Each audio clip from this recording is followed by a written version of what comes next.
Demak, amalni boshida shayton keladi va amalni o'rtasida keladi. Riyoni olib keladi.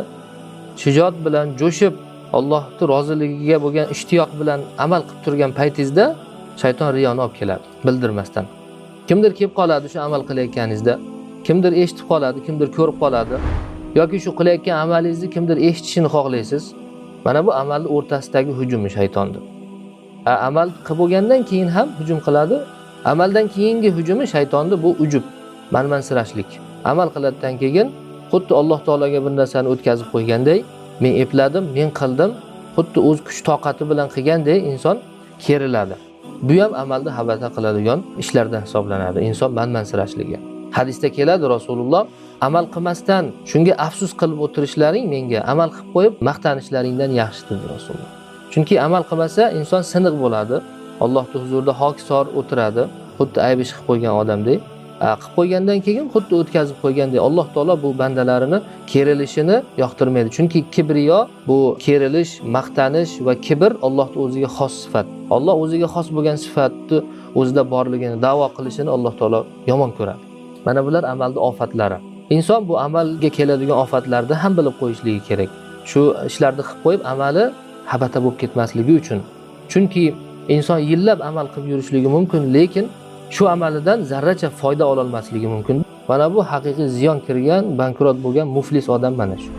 Oyatda Alloh taolo aytgandek, "Qul hal nunabbiukum bil akhsarina a'mala." Ayting, sizlarga butun amalidan mahrum bo'lgan, haqiqiy ziyon ko'rganlarni xabar beraylikmi? Allazina dalla sa'yuhum fil hayatid dunya. Shu dunyoni o'zida qilgan amallari havoga uchib ketgan, habata bo'lib ketgan. Lekin shu amaldan hech bir foyda, hech bir ajrga ega bo'lmasligi mumkin. Hadislarda Rasululloh aytgan, bir odam namoz o'qiydi, namozdan uni yotib turgani qoladi xolos. Roza tutadi, rozasidan faqat och qolgani qoladi.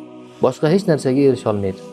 Yana boshqa hadisda Rasululloh aytadilar, "Inna ahadakum la ya'malu bi'amali ahli al-janna."